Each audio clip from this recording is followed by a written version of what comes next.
अस्सलाम वालेकुम class 10th बेटा। हमने अपने प्रीवियस टॉपिक में स्टार्ट किया था अबाउट न्यूक्लिक एसिड कि न्यूक्लिक एसिड क्या होते हैं और उनकी कौन कौन सी दो टाइप्स हैं, जिसमें हमने डीएनए के बारे में स्टडी किया था डिटेल में। आज हमने बेसिकली आरएनए के बारे में स्टडी करना है कि आरएनए क्या होता है, प्लस हमने वाइटामिन्स के बारे में स्टडी करना है। ठीक हो गया। सो हम सबसे पहले देखते हैं आरएनए, और इसको in other word ribo nucleic acid कहते हैं। जैसे डीएनए ना D oxy ribo nucleic acid, similarly RNA stands for ribo nucleic acid. ठीक, ये जो राइबो न्यूक्लिक एसिड है ये कंसिस्ट करता है राइबोज शुगर पे। ठीक, और उसके अलावा it's a single stranded molecule.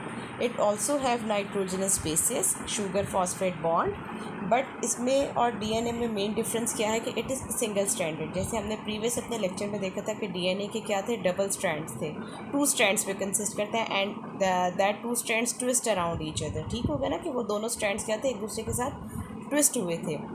Similarly जो आरएनए है हमारे पास, RNA consist of only single strand. ठीक हो गया कि वो किस पे कंसिस्ट करता है, सिंगल स्ट्रैंड पे कंसिस्ट करता है।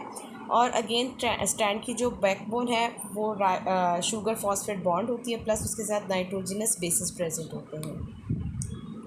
अब अगर हम आरएनए के फंक्शन की बात करते हैं तो आरएनए बेसिकली रिस्पॉन्सिबल है for putting the genetic information to work in the cell to build proteins.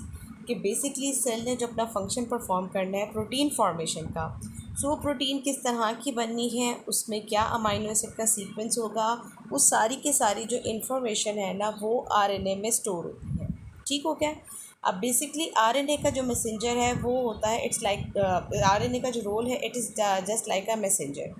DNA में सारी इन्फॉर्मेशन स्टोर है कि किस तरह से इस सेल की प्रोटीन्स बनी है, उन्होंने कैसे बिहेव करना है, कैसे फंक्शन करना है। तो वो जो मैसेज डीएनए में स्टोर होता है वो मैसेज बेसिकली आरएनए ही सेल से वो उसे डीएनए से कलेक्ट करता है, और फिर अकॉर्डिंग टू दैट मैसेज वो क्या करता है, उस इंफॉर्मेशन के मुताबिक उस सारे डाटा को डीएनए से रिसीव करता है, रीड करता है, डीकोड करता है, और फिर उसी मैसेज के अकॉर्डिंग क्या करता है, प्रोटीन को सिंथेसाइज करता है। दैट मीन्स कि जो डीएनए में सारी इन्फॉर्मेशन स्टोर है, और वो स्टोर किस फॉर्म में होती है, नाइट्रोजनस बेसिस के सीक्वेंस की फॉर्म में स्टोर होती है। तो सबसे पहले वो क्या करता है, आरएनए उस इंफॉर्मेशन को रीड करता है, देन उसको डीकोड करता है, और फिर न्यू प्रोटीन्स की फॉर्मेशन करता है। अब मैं आपको बताऊं, मैंने आपको जैसे कहा है कि RNA consist of single strand. ठीक है, सिंगल स्ट्रैंड पे कंसिस्ट करते हैं। तो यहाँ पर अगर मैं आपको बताऊँ तो इस तरह से एक सिंगल स्ट्रैंड होता है, और इस स्ट्रैंड में क्या होता है, sugar phosphate bonds are present. और शुगर कौन सी है, ribose sugar, ribose 5 carbon sugar, इस तरह से। ठीक हो गया। और साथ ही साथ उसकी क्या होती है, यहाँ पे नाइट्रोजनस बेसिस आर अटैच। और वो नाइट्रोजनस बेसिस कौन कौन सी है वो भी मैं आपको प्रीवियस लेक्चर में बता चुकी हूँ। सो बेसिकली ये जो सीक्वेंस होता है ना कि कौन कौन सी नाइट्रोजनस बेसिस आनी है, ये सीक्वेंस होता है according to the DNA. DNA का हमारे पास इस तरह से स्ट्रक्चर है।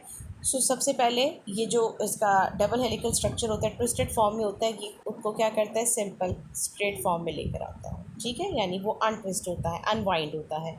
उसके बाद जस्ट लाइक अ जिप, जैसे जिप ओपन होती है ना, बिल्कुल उसी तरह से ये स्ट्रैंड जो है वो ओपन होता है, और जो उनके बिटवीन बॉन्डिंग होती है ना वो सेपरेट हो जाती है। यानी इस तरह से ये जो बॉन्ड्स प्रेजेंट होते हैं वो बॉन्ड्स एक दूसरे से सेपरेट आउट हो जाते हैं। इस तरह से बॉन्ड उसके बिटवीन ब्रेक डाउन हो जाता है।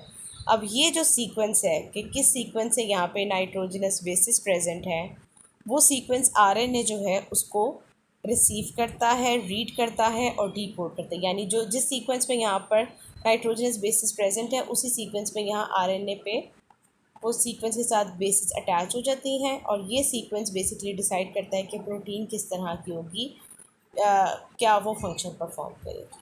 ठीक हो गया। सो अगर मैं इसको समराइज़ करूँ तो ये नीचे आपको बेसिकली फ्लो चार्ट दिया हुआ है, जिसमें बताया हुआ है कि डीएनए ने क्या किया, synthesize and process instruction to RNA, कि वो क्या करता है, सिंथेसाइज करता है और प्रोसेस करता है इंस्ट्रक्शन को आरएनए पे। और फिर आरएनए क्या करता है, वो जो इंस्ट्रक्शन उसको मिली हैं उसके अकॉर्डिंग, उन इंस्ट्रक्शन के अकॉर्डिंग क्या करता है, प्रोटीन की फॉर्मेशन करता है। So that is basically the summary of the function of RNA. अब इसमें ये जो फंक्शन है that is very much important for short question, ये शॉर्ट क्वेश्चन में आ जाता है। उसके अलावा आरएनए आपको एज अ लॉन्ग क्वेश्चन भी आ सकता है। इसके बाद हमारे पास आ जाते हैं वाइटामिन, जो कि हमारे पास आप कह लें कि इस चैप्टर का लास्ट टॉपिक भी है और लास्ट बायोमोलिक्यूल भी है जिसके बारे में हम स्टडी कर रहे हैं। सबसे पहले अगर हम इसकी हिस्ट्री की बात करें तो इन 1912 हॉपकिन बेसिकली साइंटिस्ट उसने नोटिस किया कि in addition to carbohydrates, proteins and fats, इन तीन बेसिक बायोमोलिक्यूल्स के अलावा भी कुछ ऐसे बॉडी में सब्सटेंसेस प्रेजेंट हैं जो कि नॉर्मल ग्रोथ और बॉडी की नॉर्मल फंक्शनिंग के लिए ज़रूरी है। ठीक हो गया। ऑल्दो ये जो सब्सटेंसेस उसने डिस्कवर किए थे उसकी ज़्यादा क्वांटिटी रिक्वायर्ड है, तो स्मॉल क्वांटिटी में रिक्वायर्ड होते हैं, but yet they play a very important role और उनको एसेसरी ग्रोथ फैक्टर्स भी कहा जाता है। दैट मीन्स कि अगर वो मिसिंग हो तो ग्रोथ जो है वो नॉर्मल नहीं होती, बॉडी अपना फंक्शन प्रॉपरली परफॉर्म नहीं करती।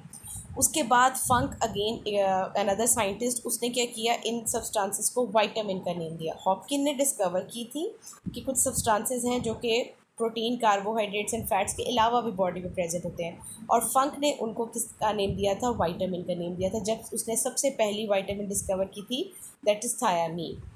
इसको in other word vitamin B भी कहते हैं। ठीक है, उसने थायामीन डिस्कवर की थी, सो उसके अकॉर्डिंग उसने नाम दिया था इनको वाइटामिन का।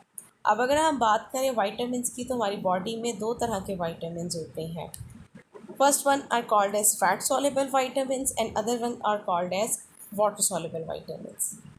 Fat soluble vitamins, as the name indicate, the vitamins which dissolves in fats, ठीक है ना, कि जो क्या हो फैट्स में soluble हो उनको हम क्या बोलते हैं, फैट soluble vitamin कहते हैं। और अगर हम इनकी कैटेगरीज की बात करें तो इसमें vitamin A, D, E and के आ जाते हैं। ठीक हो गया।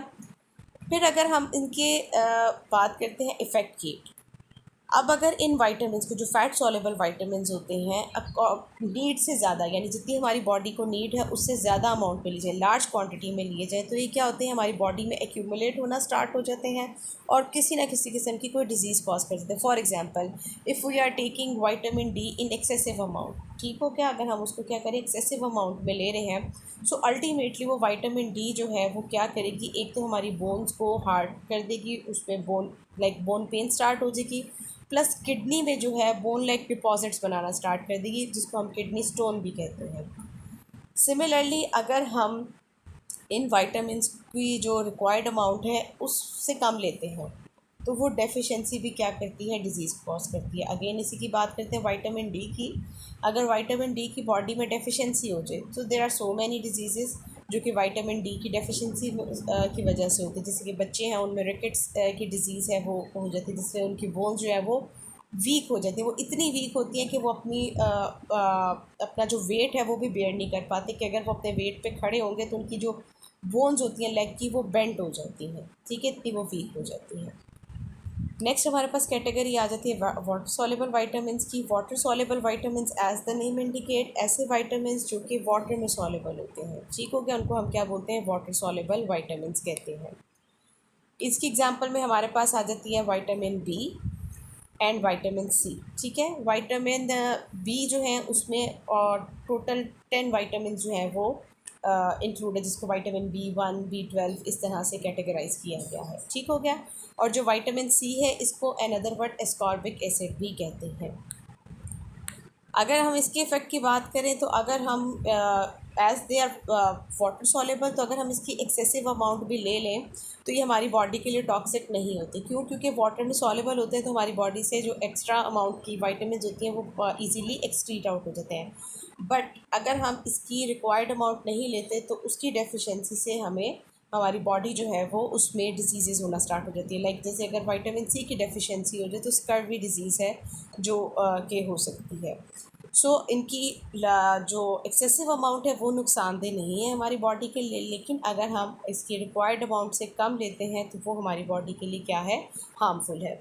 अब इसमें जो अगर मैं बात करूँ बोर्ड के पॉइंट ऑफ व्यू से क्वेश्चन की, तो वाइटामिन्स पे आपको पूरा लॉन्ग क्वेश्चन भी आ सकता है, किसी एक कैटेगरी के बारे में भी लॉन्ग क्वेश्चन आ सकते हैं, like fat soluble vitamin, water soluble vitamin, किसी भी एक कैटेगरी के बारे में आ सकते हैं। उसके अलावा डिफ्रेंशिएशन आपसे पूछी जा सकती है, differentiate between water soluble and fat soluble vitamins, who discovered vitamins, who suggested the name of vitamins. So ये सारे शॉर्ट क्वेश्चंस हैं जो कि आपको बोर्ड में आ सकते हैं। ठीक है, आज आपने यहाँ तक करना है। नेक्स्ट लेक्चर में इंशाल्लाह हम रिमेनिंग जो इस चैप्टर की छोटी छोटी चीज़ें रह गई हैं उसको कवर करेंगे और इंशाल्लाह हमारा ये जो चैप्टर है वो वाइंड अप हो जाएगा। Thank you so much.